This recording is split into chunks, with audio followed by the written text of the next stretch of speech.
इसको इंग्लिश में क्या कहेंगे?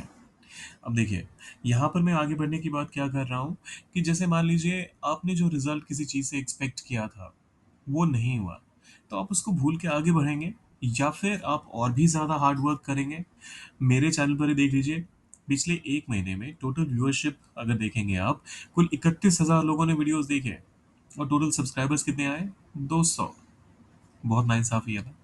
तो अगर आप भी चैनल पे नए हैं तो शुरुआत कीजिए सब्सक्राइब करने के साथ, क्योंकि यहाँ पर बहुत आपको फैंसी ट्रांजिशंस नहीं देखने को मिलेंगे, बहुत सारे फैंसी लाइटिंग और एनिमेशंस देखने को नहीं मिलेंगे, स्टॉक फुटेजेस का इस्तेमाल नहीं होता। आपको बिल्कुल सीधे मुद्दे की बात पर ले चलते हैं और बताते हैं कि आप इंग्लिश में किसी एक हिंदी फ्रेज़ को या फिर हिंदी वर्ड को कैसे कह सकते हैं।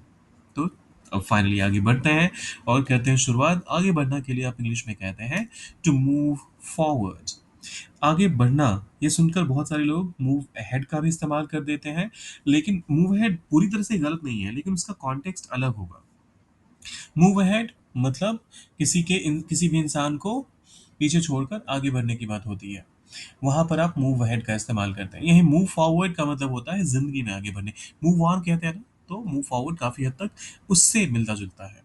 अब एग्ज़ाम्पल के लिए पहला स्टेटमेंट आता है, असफलता के बाद भी आगे बढ़ना चाहिए। One should move forward even after failure. One should move forward even after failure. दूसरा एग्जाम्पल कहता है, उसने मुश्किलों के बावजूद आगे बढ़ना नहीं छोड़ा।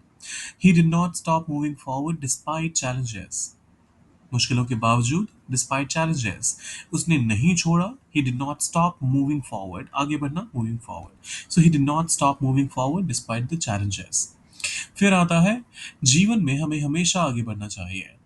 In life we must always move forward.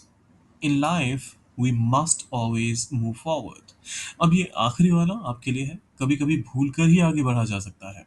अब इसको कैसे कहेंगे इंग्लिश में? सोचिए, डालिए कमेंट बॉक्स में और जाने से पहले सब्सक्राइब, लाइक और शेयर कर दीजिएगा। मिलते हैं जल्दी।